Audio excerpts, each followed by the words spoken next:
আজকে আলোচনা করব পিসি প্রসেসে আইপিআই বাড়ার কারণ কি।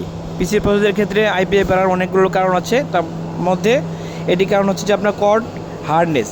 যদি আপনার কর্ড হার্ডনেস বেশি থাকে, ধরুন 90, 100 অর্থাৎ 90 to 100 এরকম হয়ে গেছে, সেক্ষেত্রে কিন্তু আপনার ইয়ার্ন আইপিআইটা বেড়ে যাবে রিং মেশিনে, ঠিক আছে। তো পাশাপাশি যদি কর্ড গ্রাইন্ডিং সঠিকভাবে না হয়, সেক্ষেত্রেও কিন্তু আপনার কী হতে পারে যে আইপিআই বেড়ে যেতে পারে, ইয়ার্ন আইপিআই, সুতার আইপিআই, রিং মেশিন আইপিআই।